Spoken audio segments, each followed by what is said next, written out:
Hello दोस्तों, हमारी आज की इस कहानी का नाम है रोटियां। इससे पहले अगर अपना चैनल पहली बार आए हैं तब प्लीज़ सब्सक्राइब कीजिए। जब भी माँ रोटियां बनाती तो नन्ही सुमी रोटियों की खुशबू सूंघ रसोई में पहुंच जाती और धीरे से माँ का आंचल खींचती। क्या है सुमी? सब कुछ जानते हुए भी अनजान बन माँ पूछती, क्या चाहिए मेरी गुड़िया को? मुस्कुराती सुमी कहती, माँ रोटी दो ना, वो भी घी में लगी। और माँ एक नरम सी रोटी बना खूब सारी घी चुपड़ रोल बनाती और बीच से तोड़ सुम्मी को दोनों हाथों में पकड़ा देती। हाथों में रोटी ले खुश हो सुम्मी खेलने दौड़ जाती, जैसे कोई खजाना मिल गया हो। ये रोज का नियम था। रोटियां बहुत पसंद थी सुम्मी को, और वो भी माँ के हाथों से नरम नरम रोटियां खूब सारी घी लगी। कभी सब्जी पसंद भी नहीं बनती तो सुम्मी के भाई बहन 100 नखरे करते खाना खाने में, लेकिन सुम्मी वो भी अपनी घी वाली रोटी खा के खुश हो जाती। माँ कहती कि मेरी रानी बेटी है सुमी, कभी माँ को परेशान नहीं करती। देखते देखते नन्ही सुमी अब सियानी सुमी हो गई, पर उनकी पसंद की आदत बिल्कुल भी नहीं बदली। वही माँ के आंचल को खींच एक रोटी ले जाना। दीदी की शादी के बाद एक बहुत अच्छा रिश्ता आया सुमी के लिए, शिव का। माँ पापा ने जल्दी ही हाथ पीले कर दिए सुमी को। ससुराल में सास ससुर और शिव ही थे। शिव इकलौते बेटे थे और ससुर जी बैंक में अच्छे पोस्ट पे थे। शादी के बाद शिव सुमी को अपने साथ दिल्ली ले जाना चाहता था, जहां उसकी नौकरी थी, लेकिन सुमी की सास ने यह कह रोक दिया कि दिवाली तक बहू को रहने दो, घर के रीति रिवाज भी समझ लेगी। सुमी बूझे मन से शिवी को अकेले ही चला गया। ससुराल में किसी बात की परेशानी नहीं थी, लेकिन माँ जी सुमी को एक पल बैठने ना देती। कभी कहती सुमी चाय बना लो, तो कभी टीवी का रिमोट दे, तो कभी पर्दा लगा दे, तो कभी पर्दा हटा दे। दिन भर इन छोटे छोटे कामों में सुमी थक जाती। यह सब तो फिर भी ठीक था, लेकिन उसे अपनी माँ के हाथों की रोटियां की बहुत याद आती। कभी पेट भर खाना ही नहीं खा पाती।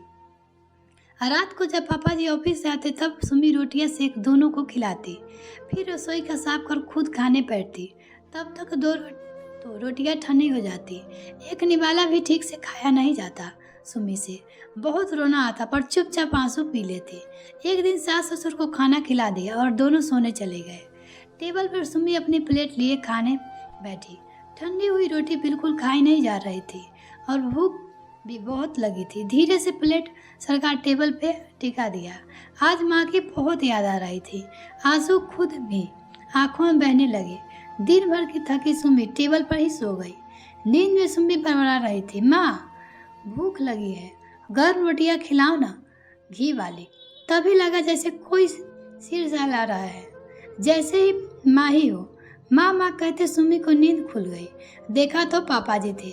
पनीले आंखों से सुमी ने सिर पे हाथ फेर रहे थे। पापा जी आप, सॉरी पता नहीं कब सो गई। सुमी ने थोड़ी चकसाहट से कहा, खाना नहीं खाया बेटा। प्लेट की ओर देखते हुए पापा जी ने कहा, वो पापा जी।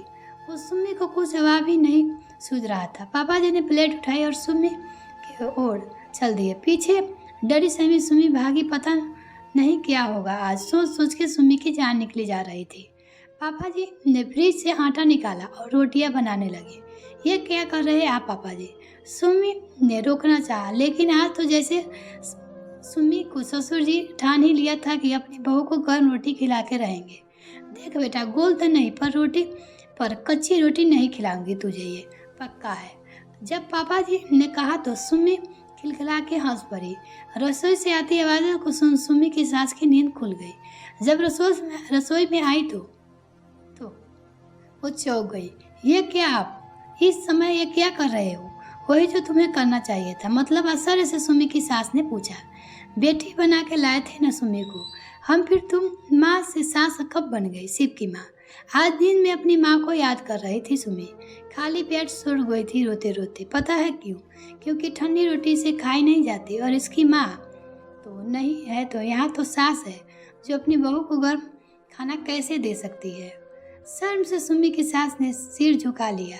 आज से सुमी तुम्हें और तुम्हें सुमी को गर्म रोटी सेक के खिलाओगी, और हाँ घी जरूर लगाना मेरी बेटी को रोटियां में। सुमी हड़बड़ाई आंखों से झुक गई अपने प्यारे से पापा जी के पैरों पे। मिलते हैं फिर नेक्स्ट वीडियो। तब तक के लिए bye. Thanks for watching this video. तो और चैनल को अभी तक सब्सक्राइब नहीं किया तो प्लीज़ मेरे चैनल को जल्दी से सब्सक्राइब कीजिए। तो साथ में बेल आइकन प्रेस करें ताकि मेरे और भी वीडियो का नोटिफिकेशन सबसे पहले आपको मिल सके। बाय।